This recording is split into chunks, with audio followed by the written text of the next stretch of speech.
ఈ అనంతమైన విశ్వంలో మానవ మేధస్సుకు అందని ఏకైక రహస్యం కాలం మాత్రమే. మనం గడియారం ముళ్ళను చూసి కాలాన్ని లెక్కిస్తాం, కానీ నిజానికి కాలం ఒక నదిలా ప్రవహించదు, అది ఒక మాయ. మీరు క్వశ్చనం ఇలా ఊహించుకోండి. మీరు మీ ఇంటి నుండి కేవలం 10 నిమిషాల కొరకు ఒక పని మీద బయటకు వెళ్ళారు. మీ పని ముగించుకొని తిరిగి ఇంటికి వచ్చారు. అక్కడ మీ ఇల్లు, మీ కుటుంబం, ఆఖరికి మీరు చూసిన ఆ ఊరు కూడా మాయమైపోయింది. అక్కడ ఒక పెద్ద నగరం వెలిసింది. మీరు వెళ్ళిన ఆ 10 నిమిషాల్లోనే భూమి మీద కొన్ని కోట్ల ఏళ్ళు గడిచిపోయాయి. ఇది హాలీవుడ్ సినిమాలు లేక ఒక ఊహ మాత్రమే కాదు.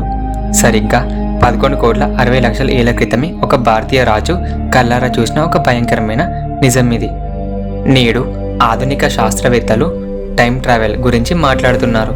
ఆల్బర్ట్ ఐన్స్టీన్ తన జనరల్ థియరీ ఆఫ్ రిలేటివిటీ ద్వారా ప్రపంచానికి ఒక అద్భుతమైన నిజాన్ని చెప్పారు. అదే టైం డైలేషన్. ఐన్స్టీన్ ప్రకారం మీరు విశ్వంలో ఎంత వేగంగా ప్రయాణిస్తే కాలం మీకు అంత నెమ్మదిగా గడుస్తుంది. ఉదాహరణకు, మనం ఇప్పుడున్న టెక్నాలజీతో మనకు అతి దగ్గరగా ఉన్న ప్రోక్సిమా సెంచురీ నక్షత్రం దగ్గరకు వెళ్ళాలంటే కొన్ని వేల ఏళ్ళు పడుతుంది. కానీ ఒకవేళ మనం కాంతి వేగంతో ప్రయాణించే విమానాన్ని తయారు చేయగలిగితే మనం అక్కడ కొన్ని రోజులు గడిపి తిరిగి భూమికి వచ్చే వరకు అప్పుడు భూమిపై కొన్ని వందల ఏళ్ళు గడిచిపోయి ఉంటాయి. అంతరిక్షంలో ప్రయాణించిన వాళ్ళు యవ్వనంగానే ఉంటారు, కానీ భూమిపై ఉన్న మనుషులు మాత్రం ముసలి వాళ్ళు అయిపోయి చనిపోయి ఉంటారు. దీనినే సైన్స్ ట్విన్ పారాడాక్స్ అని అంటుంది. కానీ ఆధునిక సైన్స్ ఇప్పుడిప్పుడే కనిపెడుతున్న ఈ రహస్యాలను మన భారతీయ ఋషులు కోట్ల ఏళ్ల క్రితమే ఇలా ఛేదించారు. అప్పట్లో వారికి రాకెట్లు, టెలిస్కోప్లు ఇలాంటివి ఏమీ లేవు, కానీ వారి దగ్గర అంతకంటే శక్తివంతమైన యోగా శక్తి మరియు సంకల్ప బలం ఉన్నాయి. వారు కేవలం ధ్యానం ద్వారా తమ చైతన్యాన్ని విశ్వంలోని ఏ మూలానికైనా ఏ కాలానికైనా తీసుకువెళ్ళగలిగేవారు. మన పురాణాల ప్రకారం కాలం అనేది ఒక సరళ రేఖ కాదు, అది ఒక చక్రం. సత్యయుగం నుండి కలియుగం వరకు ఉండే ఈ మహాయుగాల లెక్కలు నేటి ఆధునిక ఖగోళ శాస్త్ర లెక్కలతో అక్షరాల సరిపోతున్నాయి. మరి 11 కోట్ల ఏళ్ల క్రితమే కాలాన్ని దాటి ప్రయాణించిన ఆ రాజు ఎవరు? అతను చూసిన ఆ భయంకరమైన భవిష్యత్ ఏమిటి? ఇప్పుడు ఆ లోతైన కథలోకి వెళ్దాం. Hello everyone, welcome to Imagine Verse channel. మనం ఇప్పుడున్న కలియుగం కంటే సరిగ్గా 27 మహాయుగాలు వెనక్కి, అంటే సుమారు 11,60,00,000 ఏళ్ల పూర్వం ఉన్న సత్య యుగంలోకి వెళ్దాం. ఆ యుగం నేటిలా కాలుష్యంతో నిండిన ప్రపంచం కాదు. అక్కడ మనుషులు ప్రకృతితో, దైవత్వంతో మమేకమై ఉండేవారు. కొన్ని పురాణాల ప్రకారం ఆ కాలంలో మనుషులు దాదాపు 30 అడుగుల ఎత్తు ఉండేవారని చెప్తున్నాయి. ఆ కాలం నాటి మనుషులకు రోగాలు, ముసలితనం అనేటివి ఏమీ లేవు. వారు వేల ఏళ్ల పాటు జీవించేవారు. ఆ యుగంలో కుశస్థలి అనే రాజ్యాన్ని రైవత కుకుద్మి అనే రాజు పాలించేవాడు.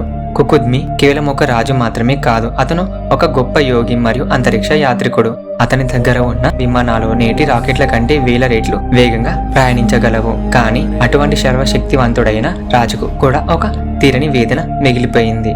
కుకుద్మికి రేవతి అనే ఒక కూతురు ఉండేది. ఆమె అందం, తేజస్సు వర్ణనాతీతం. సత్యయుగపు స్త్రీ కావడంతో ఆమె కూడా దాదాపు 30 అడుగుల ఎత్తు ఉండేది. ఆమె యుక్త వయసుకు రాగానే తండ్రిగా కుకుద్మికి ఆమె వివాహం గురించి చింతన మొదలైంది. అతను భూమిపై ఉన్న ఎంతో మంది శక్తివంతులైన రాజులను, వీరులను పరిశీలించారు. కానీ రేవతికి సమానమైన శక్తి ఉన్న వీరుడు భూమిపై ఎక్కడా దొరకలేడు. దాంతో కుకుద్మి ఒక సాహసోపేతమైన నిర్ణయం తీసుకున్నాడు. తన సృష్టికర్త అయిన బ్రహ్మదేవుణ్ణి కలవాలనుకున్నాడు. ప్రాచీన భారతదేశంలో ఆధ్యాత్మికత అంటే కేవలం పూజలు కాదు, అది విశ్వం యొక్క రహస్యాలను, డైమెన్షన్లను ఛేదించే ఒక ఉన్నతమైన విజ్ఞానం. కుకుద్మి తన తపశక్తితో మరియు తన దగ్గర ఉన్న దివ్య విమానంతో రేవతిని వెంటబెట్టుకొని భూమిని దాటి వెళ్ళాడు. వారు దాటింది కేవలం మేఘాలను కాదు, వారు భూమి యొక్క డైమెన్షన్ దాటి స్పేస్ టైం ఫ్యాబ్రిక్ ని కూడా చీల్చుకుంటూ సత్యలోకం వైపు దూసుకెళ్లారు. అప్పుడు ప్రయాణిస్తున్న వారికి తెలియదు, ఆ ప్రయాణం వారిని కేవలం ఒక లోకానికి, ఒక భయంకరమైన కాలపు సుడిగుండంలోకి తీసుకువెళ్తుందని. కుశస్థలి నుండి బయలుదేరిన కుకుద్మి మరియు రేవతిల విమానం భూమి యొక్క గురుత్వాకర్షణ పరిధిని దాటి అనంతమైన విశ్వంలోకి ప్రవేశించింది. వారు ప్రయాణిస్తుంది కేవలం నక్షత్రాలు లేదా గ్యాలక్సీల గుండా కాదు, వారు ఒక హయ్యర్ డైమెన్షన్లోకి అడుగు పెడుతున్నారు. వారు చేరుకోబోయేది సత్యలోకం, అంటే సాక్షాత్తు బ్రహ్మదేవుడి నివాసం. పురాణాల్లోని వర్ణనలను బట్టి చూస్తే బ్రహ్మలోకం అనేది విశ్వానికి అత్యున్నత స్థాయిలో ఉండే ఒక హయ్యర్ డైమెన్షన్. ఇక్కడే మనం ఆధునిక ఫిజిక్స్ను ముడిపెట్టాలి. ఐన్స్టీన్ థియరీ ఆఫ్ రిలేటివిటీ ప్రకారం ఎక్కడైతే గురుత్వాకర్షణ శక్తి గ్రావిటీ అధికంగా ఉంటుందో అక్కడ కాలం అత్యంత నెమ్మదిగా గడుస్తుంది. బ్రహ్మలోకం అనేది ఈ మొత్తం విశ్వానికి కేంద్రం మరియు అత్యున్నత శక్తి కలిగిన ప్రదేశం. అంటే అది ఒక రకమైన సూపర్ మాసివ్ గ్రావిటీ జోన్ లాంటిది. కుకుద్మి మరియు రేవతి బ్రహ్మలోకంలో అడుగుపెట్టినప్పుడు అక్కడ గంధర్వ సంగీతం సాగుతుంది. బ్రహ్మదేవుడు ఆ సంగీతంలో పరవశించి ఉన్నారు. కుకుద్మి కేవలం 20 నిమిషాల పాటు ఆ సంగీతం ముగిసే వరకు వేచి ఉన్నాడు. పురాణాలు ఏమంటున్నాయంటే ఆ లోకపు కాలగమనం భూమితో పోలిస్తే ఊహించలేనంత భిన్నంగా ఉంటుంది. కుకుద్మి తన సందేహాన్ని అడగడానికి సిద్ధపడ్డాడు. కానీ బ్రహ్మదేవుడు ధ్యాన ముద్రలో ఉండడంతో ఆ సంగీతం ముగిసే వరకు వేచి ఉండాలని నిర్ణయించుకున్నాడు. ఆ సంగీత స్వరాల మధ్య కుకుద్మికి అసలు కాలం గడిచినట్టు కూడా అనిపించలేదు. అతను ఒక రకమైన హైపర్ స్లీప్ లేదా హిప్నోటిక్ స్థితిలోకి వెళ్లిపోయాడు. కుకుద్మి మరియు రేవతి కేవలం అక్కడ కొన్ని నిమిషాలు మాత్రమే గడిపారు. కానీ అతనికి తెలియని భయంకరమైన సత్యం ఏమిటంటే బ్రహ్మలోకంలో గడిపిన ఆ కొన్ని నిమిషాలే భూమిపై కొన్ని యుగాలను మింగేస్తున్నాయని. అందుకే కుకుద్మికి అక్కడ కొన్ని నిమిషాలుగా కనిపించిన కాలం భూమిపై 27 మహాయుగాలు మార్పుకు దారితీసింది. ఈ కొద్ది నిమిషాల్లోనే భూమిపై సముద్రాలు ఎడాలుగా మారాయి. కొత్త పర్వతాలు పుట్టుకొచ్చాయి. వేల నాగరికతలు పుట్టి మట్టిలో కలిసిపోయాయి. కుకుద్మి ఎదురు చూస్తున్న ఆ వారులు వారి వంశాలు ఇప్పుడు కేవలం చరిత్ర పుస్తకాల్లో కూడా లేని అస్పష్టమైన గుర్తులు మాత్రమే. సంగీతం ముగిసాక బ్రహ్మదేవుడు చిరునవ్వుతో ఇలా అన్నాడు, రాజా, నువ్వు ఎవరి పేర్లైతే చదివావో ఆ వారులు వారి వంశాలు ఆఖరికి నువ్వు పాలించిన ఆ రాజ్యం కూడా ఇప్పుడు భూమిపై లేవు. నువ్వు ఇక్కడ గడిపిన ఆ కొద్ది క్షణాల్లోనే భూమిపై 27 మహాయుగాలు గడిచిపోయాయి. అంటే సుమారు 11,60,00,000 ఏళ్ళు. ఇది విన్న కుకుద్మి ఒక్కసారిగా షాక్ అయ్యాడు. ఆధునిక సైన్స్ దీనిని ట్విన్ పారాడాక్స్ అని అంటుంది. అంతరిక్షంలో కాంతి వేగంతో ప్రయాణించిన వ్యక్తి యవ్వనంగానే ఉంటాడు, కానీ భూమిపై ఉన్న అతని సోదరుడు ముసలవాడై చనిపోతాడు. రేవతి మరియు కుకుద్మి ఇంకా యవ్వనంగానే ఉన్నారు, కానీ వారు ప్రేమించిన ప్రతి మనిషి ఇప్పుడు మట్టిలో కలిసిపోయారు. బ్రహ్మదేవుని ఆశీస్సులు తీసుకున్న కుకుద్మి మరియు రేవతి సత్యయుగం నుండి నేరుగా ద్వాపరయుగానికి చేరుకున్నారు. వారి విమానం భూమి యొక్క వాతావరణంలోకి అడుగుపెట్టగానే వారికి ఏదో ఒక తేడా అనిపించింది. గాల్లో అస్వచ్ఛత లేదు. భూమిపై ఉన్న పచ్చదనం మారిపోయింది. ఒకప్పుడు ఎత్తైన పర్వతాలు ఉన్న చోట ఇప్పుడు లోయలు ఉన్నాయి. సముద్రాలు ఉన్న చోట ఎడారులు వెలిశాయి. కుకుద్మి విమానం దిగి కిందకు రాగానే అతనికి మరో షాక్ తగిలింది. సత్యయుగంలో 30 అడుగుల ఎత్తు ఉన్న మనుషులు మాయమైపోయారు. ఇప్పుడు అక్కడ ఉన్న మనుషులు కేవలం 10 అడుగుల ఎత్తులో మరుగుజ్జులా కనిపిస్తున్నారు. కాలం మారుతున్న కొద్దీ భూమిపై ఉన్న శక్తి తగ్గిపోవడంతో మనుషుల శక్తి కూడా క్షీణించింది. కుకుద్మికి 2 దివ్య పురుషులు కనిపిస్తారు. వారే శ్రీకృష్ణుడు మరియు బలరాముడు. ఆ శ్రీకృష్ణ పరమాత్మ మాత్రం చిరునవ్వుతో ఆహ్వానిస్తాడు. అయితే బ్రహ్మదేవుడు రేవతికి ఆదిశేషుని అవతారమైన బలరాముడిని ఇచ్చి వివాహం జరిపించమని కుకుద్మికి సూచిస్తాడు. కానీ ఇక్కడ ఒక పెద్ద సమస్య ఉంది. 30 అడుగుల రేవతికి 9-10 అడుగుల బలరాముడికి వివాహం ఎలా సాధ్యం? అప్పుడే బలరాముడు ఒక అద్భుతం చేశాడు. తన ఆయుధమైన నాగలిని రేవతి భుజాల మీద ఉంచి మెల్లగా నొక్కాడు. ఆ దివ్యశక్తి ప్రభావంతో రేవతి ఎత్తు క్షణాల్లో తగ్గి ఆ ద్వాపరయుగపు స్త్రీల ఎత్తుకు సమానంగా మారిపోయింది.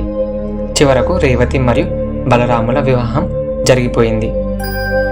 అయితే ఇప్పుడు అసలు ప్రశ్న, మనం ఇప్పుడున్న టెక్నాలజీతో అంతరిక్షంలో ఎంత వేగంగా ప్రయాణించగలం?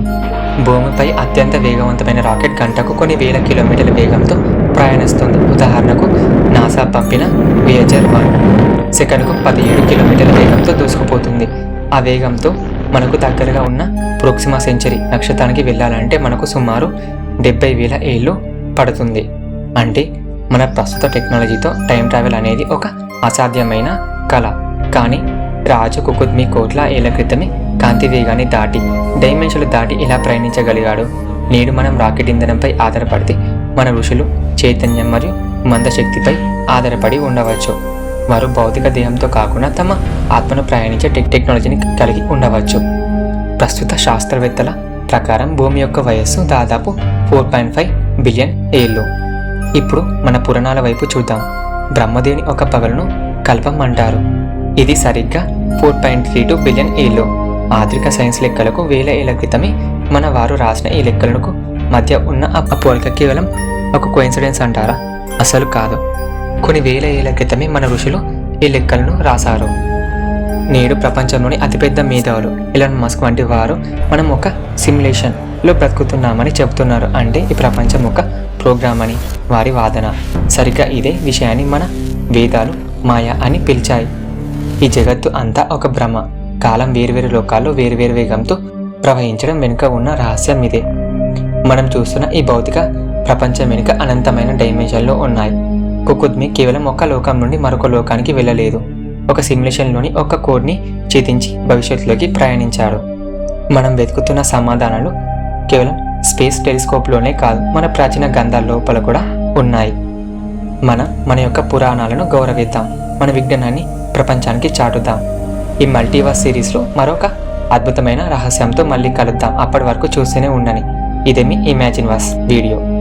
ఈ మల్టీవర్స్ రహస్యాలు మీకు నచ్చినట్టయితే మన ఇమాజిన్ వర్స్ ఛానల్ని సబ్స్క్రైబ్ చేయండి. మరో అద్భుతమైన కాన్సెప్ట్తో మళ్ళీ కలుద్దాం. జై Hind. Thanks for watching the video.